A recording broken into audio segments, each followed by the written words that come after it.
Okay. Hey everyone, old school nerd. We are going to do a semi spoiler. I'm not going to spoil the show for you, but I'm hoping that rather than be a spoiler review, I'm hoping that this is a helping hand review. I'm helping from here and from here into there about The Witcher. It's a Netflix series. So I just started watching it, and I got to say, I really, really like it. But here's the thing.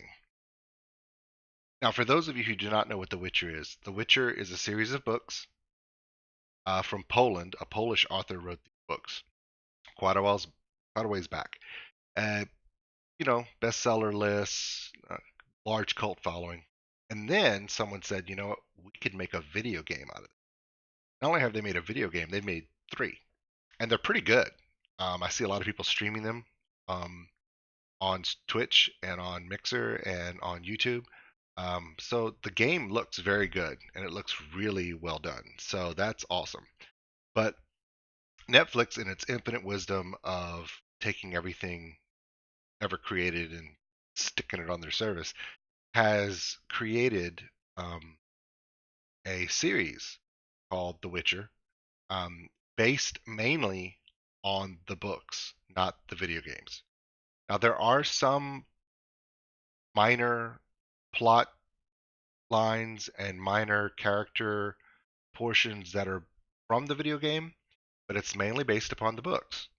Now, the story revolves around a character. I'm not gonna talk names, okay? Because I don't want to spoil things for you. Because if I tell you the person's name, then as soon as you see them in the TV show, you're gonna be like, "Oh, I know that person." Remember, I'm here to help you understand the show a little bit. So there are three main characters in this show. First one that you're going to meet is the Witcher himself. He's played by Henry Cavill, who a lot of you know from being Superman in the Justice League movie. Um, Let me say right now, Henry Cavill makes a great Witcher. He does a great job with this role. I didn't realize he was that big. I mean, when a guy plays Superman, you expect him to be pretty big, but no, he is jacked in this TV show. He also now a Witcher is a magic user, monster demon hunter. Think of it kind of like a cross between Arthas from WoW lore, and I say that because he has white hair, long white hair, and he's jacked. So you think of him like Arthas, but kind of like a Belmont, Trevor Belmont from Castlevania. So if you're kind of a twist between them, so he's like a monster hunter, um, but he has access to chaos magic, similar to Arthas, who does lots on dead magic, but this is chaos magic. He has access to it. Now, he exists in a world that has elves in it, humans in it, and a lot of monsters. Okay, and various subspecies, but apparently the overall sense is there was magic that is brought together from the chaos energy of the world. So you have chaos energy. And then magic is control of that chaos energy to get you things. So the elves at some point taught the humans how to do it. And once the humans learned how to do it, first thing they did, they killed the elves. Typical humans, right? So that's backstory. That has nothing to do with the show. It comes into some of the plot line, the resentment, racial disparity between, because if you don't understand that, the show doesn't make a lot of sense. I'm still haven't told you a single thing about the show, so I haven't spoiled anything really. So essentially, there are mages who control um, the magic, but but there is a in this universe, in the Witcher universe, to have magic, it's harnessing chaos. Now the problem with chaos is that nature always has a balance, right? So if you do something here, you have to pay the toll. There's always a balance. So if you're creating something here, something has to die. There's always a balance. Okay? So you can't use magic without some sort of personal cost. So there's a sacrifice. So an example of how chaos magic is used in this universe is someone, let's say someone wants to create, um, here's a great example. You're going to see this in the show. It's not spoiling anything, but let's say you want to levitate something. Okay, they don't have the force like Star Wars, so like that. So what they do is instead of using the force where they're harnessing energy and just using it, if they want to levitate that rock, let's say if you have a flower, you have to use the chaos balance to kill the flower. Something has to die for something to be created, or something has to fall for something to rise. It's a balance. Now, that's the mages. They're pretty crazy. They oh, also everything is gilded. So for those of you who are D&D players or fantasy players of any level of any game genre, the Witchers have a guild, mages are in a guild, etc., etc., etc. There's a lot of guilds. Also kingdoms. There's a lot of kingdoms. One you're going to hear about a lot, just letting you know, is called Nilfgaard. Nilfgaard with an N. Okay. First time you hear it, you're going to go, what? Okay, because you're going to think it's an M. It's not. It's an N. Nilfgaard. Nilfgaard is technically the bad guys. They're not a kingdom. They're an empire, and so that's they don't care about the rules, the laws. Like for instance, in medieval culture, even in the world that we know, in medieval times, two kingdoms would go to war, and sometimes the king's champions would fight, and then the two champions, whichever one would win, battle was over, and then both kingdoms would go home. Well, in this world, similar to that, where kings will battle with their armies, there's always rules, except for Nilfgaard. They don't take prisoners, they slaughter everybody. They're just, yeah, they're an empire. They're like the Borg. Okay, if you're a Star Trek fan, there you go. They're like the Borg. But it's just their culture. They don't take prisoners. They're pretty bad people. Um, Still not spoiling anything in your story, just giving you some back information. Okay, so we've learned about the Witcher character. He's a demon hunter, played by Henry Cavill. Um, he's he's story's well done. He does a really good job of it. Follows the line of the books and the game. His character. The second character you need to understand is a mage, and in this show, the primary mage of the show, the female. I'm not going to say her name. Let you figure it out. And then there's also a princess, and this princess has a secret. Okay, so the story is going to revolve around three specific characters. The main character, a young princess, a female mage, and the Witcher character. And here's the problem. Okay, if you, I want you to pay attention to what I'm about to tell you. Very, very important. I'm going to save you about 4 episodes of confusion. Okay. If you don't want to know this and you want to go into the show with clean slate and no hints or no explanations, stop this video now and go watch a metal cover by Leo um, on another channel, or go watch Tyro Magnus do a reaction to something funny. Here we go. The the story I told you that this show was based upon books, right? Um, Now in the books, okay, the books were released in 1993, the first one. In the first one, The Witcher wasn't even in the first one. This was a fantastic fantasy tale of progressive storyline with progressive characters that were introduced. The Witcher was not the first one introduced in the first book. So it causes a slight timeline problem for the show creator. Now the show creator, I forget her name, but she decided that instead of telling the story linearly from beginning of time and naturally progress through the timeline, she tells the story It's a bilateral timeline. Two timelines running at the same time. They're 30 years apart. Okay, just to give you an idea, they are 30 years apart. The first book centers around the backstory and the origin story of the female mage. Okay, so in the first book of the Witcher series, there is no Witcher. It's her origin story in 1993. The book, and so it tells you the story of her and how she became this powerful mage. That took 30 years. So when you first watch the show, it starts off where you're watching The Witcher doing his thing, and all of a sudden it'll cut to the mage. Understand, it's going back in time and showing her, and you don't realize it until you get to the fourth episode when it starts to be like, oh, what? Oh, it's not all. It's yeah, and then it starts to make sense. But for the first three episodes, you get really, really, really confused. I'm trying to save you from that. So as you're watching the show, it's going to bounce back and forth between two time periods. Current time period where the story's taking place and 30 years back. Now, when you get to the fourth episode, those timelines converge because the mage is in a situation where she goes, I've been doing this for the last 30 years. And you're like, oh, so you've been a mage for 30 years. Because you just watched her origin story, and all of a sudden, a story begins, and she's like, I've been doing this for 30 years. And you're like, oh, we're caught up.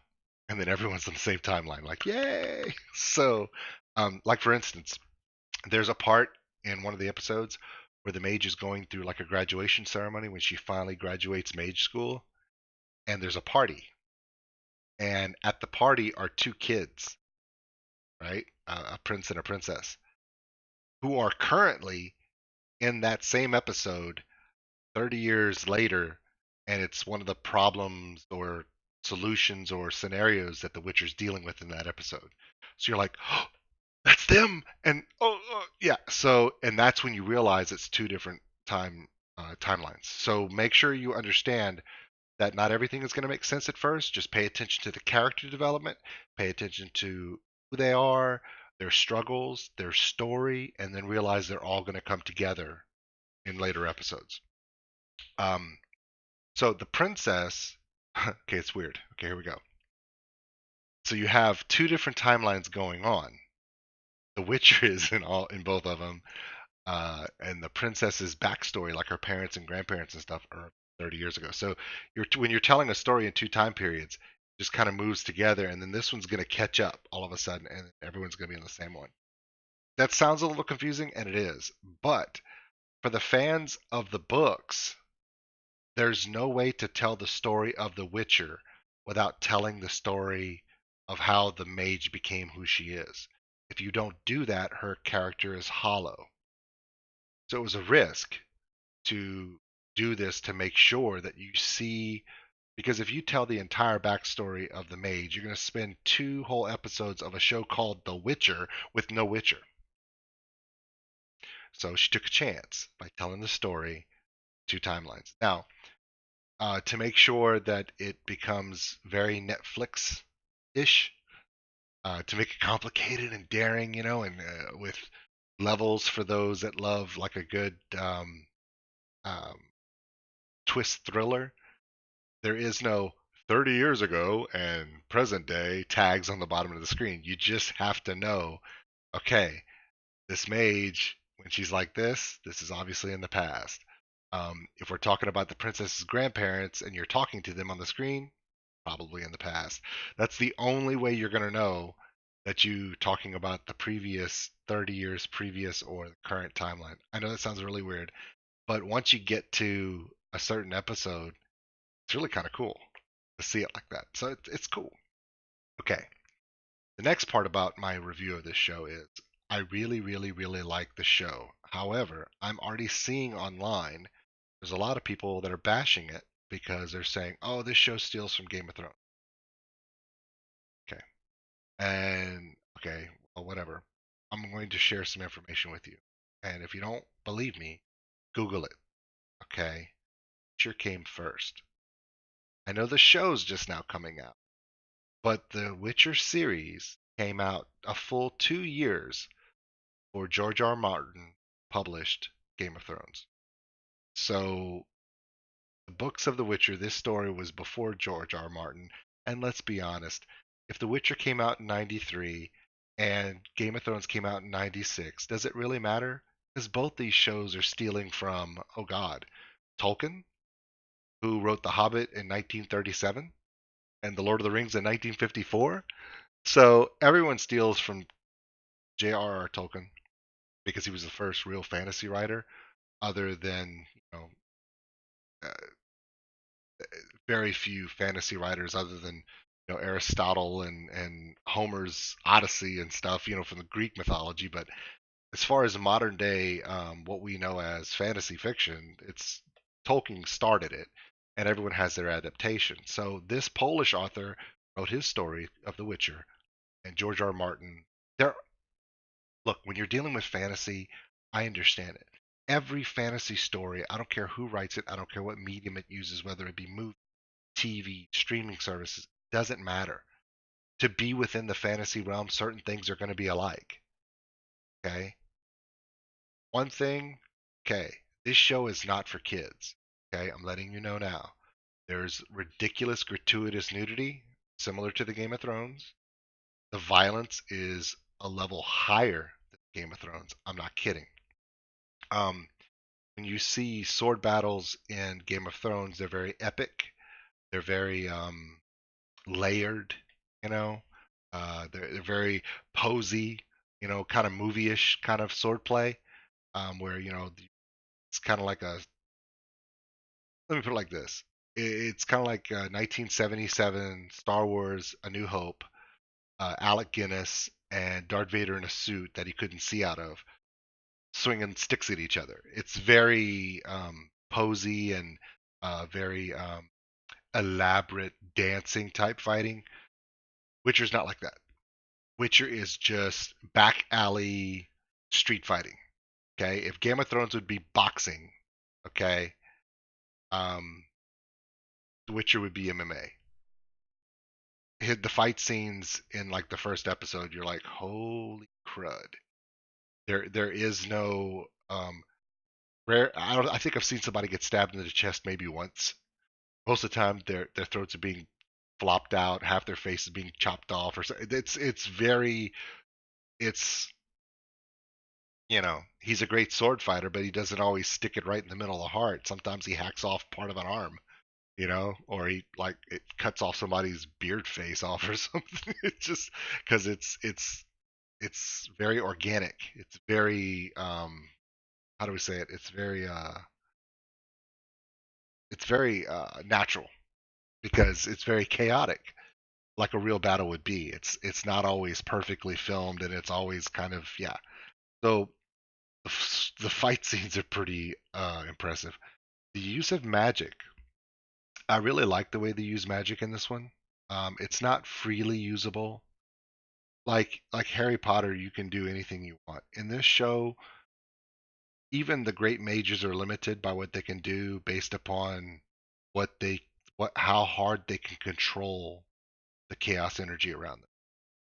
Like there's a part where I'm not saying who it is, I don't want to spoil it, but there's a character and he puts up a shield to block soldiers from entering a room, entering a castle.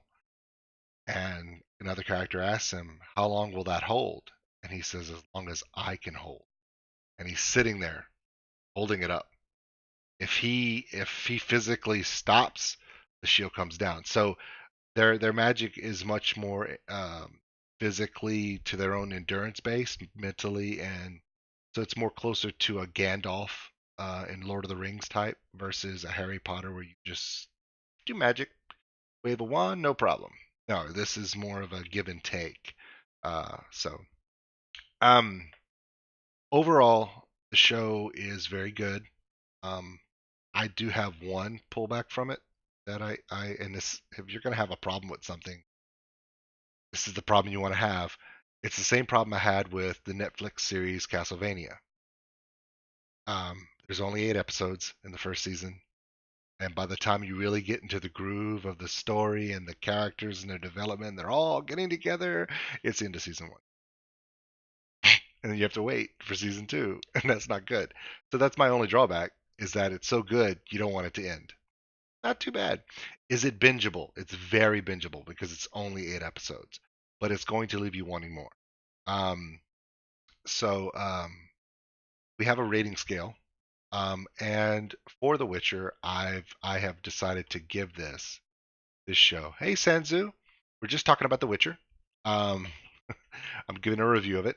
So I am now giving, based upon what I've seen so far and how much have I enjoyed it, I'm giving The Witcher on Netflix 4 Chewies. Now, the highest score you can get is 5, but I'm giving this show 4 Chewies. Yeah, so 4 Chewies is not too bad, you know, considering. Now, there's a very good chance that the only reason why I'm giving it 4 Chewies is because it would have 4.5 Chewies if I was able to jump into it faster. But because of the confusion in the first 2 or 3 episodes, I was a little off, and I didn't really start liking it to the really meat of it. Um, and there are a few characters in it that are a little confusing and not very fleshed out. But that could also be because of the way their characters are supposed to be. And if that's the case, we'll find out later. From what people have told me that I've seen online that have read the books and enjoyed the books and see the games, this show's going to be fun if it continues. I'm really hoping it continues.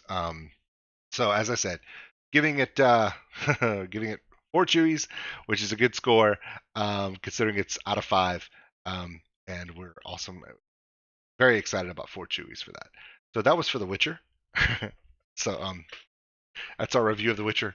Uh, we're going to be doing reviews all the time.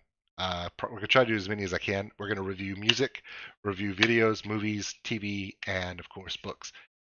If you guys have a suggestion about what you'd like to see me review, whether it be a music video, a movie, a TV show, please drop it in the comment section. Send me a like on Twitter. My Twitter handle is Old School Nerd, same as the channel here.